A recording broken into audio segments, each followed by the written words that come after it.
What is up, guys? Welcome to another video, and today we have got another commentary about Need for Speed, but today we're going to be talking about my favourite Need for Speeds in the whole series. Now, we kind of touched on this in the kind of favourite games video I did with Boosted, but I want to do something dedicated just to the Need for Speed games, because obviously the documentary is launching on Friday, and I kind of want to give it a really big push. I think a lot of people kind of know about it, and I mean, I've seen from the reception that you guys are really looking forward to it, and I think you doing these kind of videos, it's kind of suitable. You know, it gives a bit of hype for Friday. Obviously, it does launch on Friday at 8 PM BST time, so you can check when that is for you. But yeah, we're just going to be talking about what, you know, are my favourite Need for Speeds, what did I enjoy about them, the hero cars. We're going to be giving it a whole, we're just going to be talking about all of it in this one video. So without further ado, let's get straight into today's video. Okay, so there's probably a lot of subscribers who are a bit confused as to when I started playing the games and my favourite games, so I'm just going to kind of clear that up now. So when did I join in on the series? I joined in 2002 with Hop Shoot 2 on PC. Back in the day I was a PC gamer, I never owned a PS2 till very later, you know, at the end of its life cycle. And then obviously I got Underground 1, Underground 2, Underground 3, and I kind of went up until Hop Shoot 2010. I took a bit of a break, I came back, and obviously that's all she wrote, you know, and that's where I am now. So I've played all the Need for Speed games, everything from Need for Speed 1 to recent day with Rivals. So, I mean, I am a pretty hardcore fan. You know, like, I've got a Need for Speed shelf here. I think I showed it in one of my setup videos or on Twitter or something. You know, I mean, I'm a pretty hardcore fan. The only games I haven't fully finished are Shift 2, and I played maybe one race of Nitro, because, I mean, Nitro, oh my god, I hated that game. And Shift 2, I just hated Shift 2, I don't know what it was. But, you know, I played all the games through, I played all the important ones, I'll say, through, and, you know, I'm a pretty die-hard Need for Speed fan. So, I mean, I've got a lot of games to choose from as to what are my favourites. Now, let's get this straight. Okay, my top 3 has to be Underground 2, Most Wanted, and Underground 1, in that order. To be honest, Most Wanted and Underground 2, I would say, are tied now. After looking back on it and, you know, playing the games through even more than I did before, I've put months of playtime into that game. Like, people say days, I put weeks into that game. Bitch, I put months into that game. Like, I put so long into Most Wanted and Underground 2 combined. I can't pick now. Looking back on it, I probably would have said Underground 2, but now I look back on it and I don't think I can pick it. They are that good. Them two games were the pinnacle of racing games, in my opinion. So I couldn't pick between them two. But yeah, it has to go Underground 2 - Most Wanted, and then Underground 1. Those are my, like, and maybe Hop Shoot 2 is number 3 for PS2.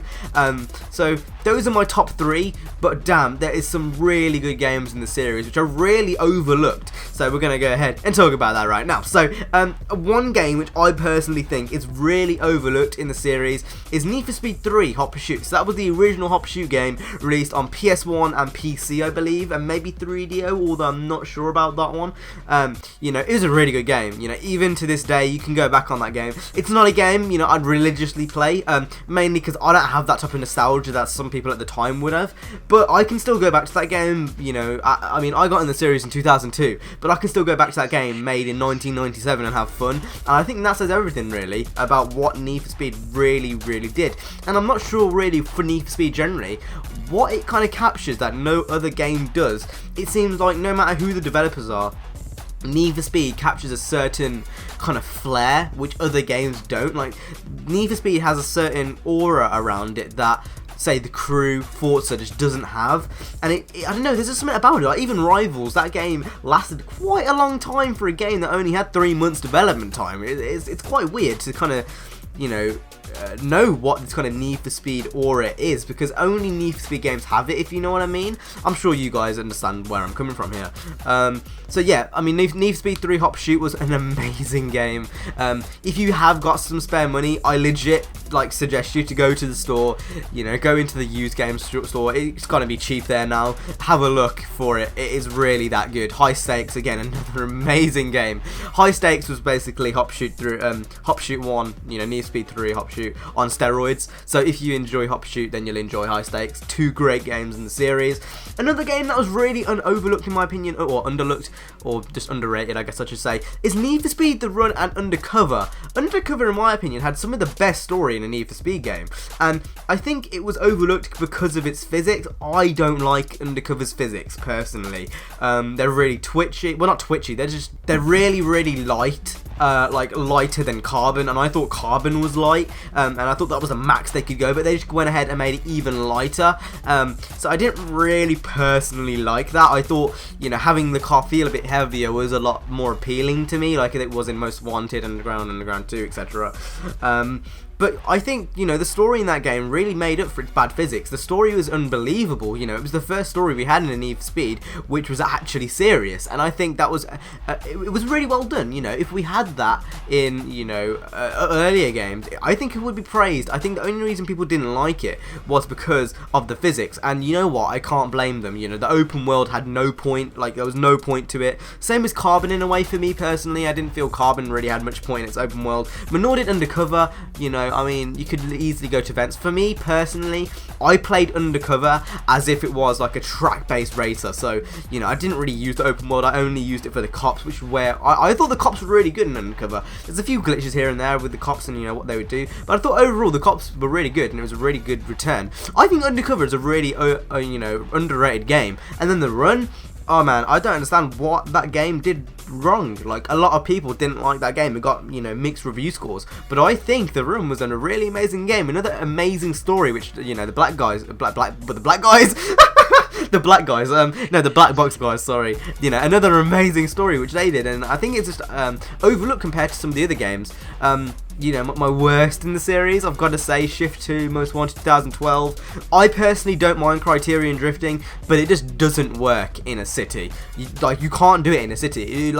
You go around a corner, you crash, and you sit there looking at a crash screen, and then you go back into 30 seconds of gameplay, crash again, and that's it, you know. And the races are short as well, and it really annoys me. I didn't like Most Wanted 2012 at all. As a Burnout game, as a Need for Speed game, I don't like it. It's not extreme enough to be a Burnout game for me. There's no barrel rolls, no flat spins, but then it's not, you know, arcadey enough, if you know what I mean. Like, not Need for Speed arcadey enough to be a Need for Speed game. So I'm kind of in the middle with Most Wanted 2012. But overall, the series, again, like every single game, no matter whether it's bad or good or, you know, whatever your opinions on it, you've got to say every single game has a certain flair which no other series can capture. And I still, to this day, don't understand why I still play Need for Speed games. You know, I mean, I buy all the shit ones, I bought all the good ones. I don't understand why I'm still playing Need for Speed. It's really confusing because, you know, looking back on it, like, there's been some bad games, but they still captured my attention, at least, besides like a few alterations. Maybe, like, I don't know, I don't think Nitro obviously caught my attention, and I'd say to an extent Shift 2 didn't catch my attention, but there was still some pretty good games, and every single game does seem to manage to capture that certain Need for Speed vibe, which is, it's really weird. I don't get how they do it. Even if the game is bad, they still do it, and I don't know. I mean, as you can tell with the next one, it's got that same vibe, and I can't wait to see what they do in Need for Speed 2015. It's going to be mad. So yeah, if you guys have got any questions about the Need for Speed documentary, let me know down in the comments down below, or tweet me with hashtag NFSDoc. You know, just let me know. Let's get some conversation going. If you know, let's get a discussion going down in the comments down below about your favourite Need for Speeds and stuff. You know, we'll see where this goes. So if you guys enjoy this commentary, hit the like, subscribe. I will see you guys in the next one. The hype for Friday is absolutely real right now. I can't wait to show you guys the documentary. It's so close, and let's just see where this goes. Oh my god, I really can't explain how excited I am to show you guys this. I mean, almost a year's worth of production, and now it's finally going to be put on YouTube for you guys to see. It's going to be mad. So I'll see you guys there, 8 PM BST on Friday. So yep, I'll see you guys in the next one. Stay safe. Peace.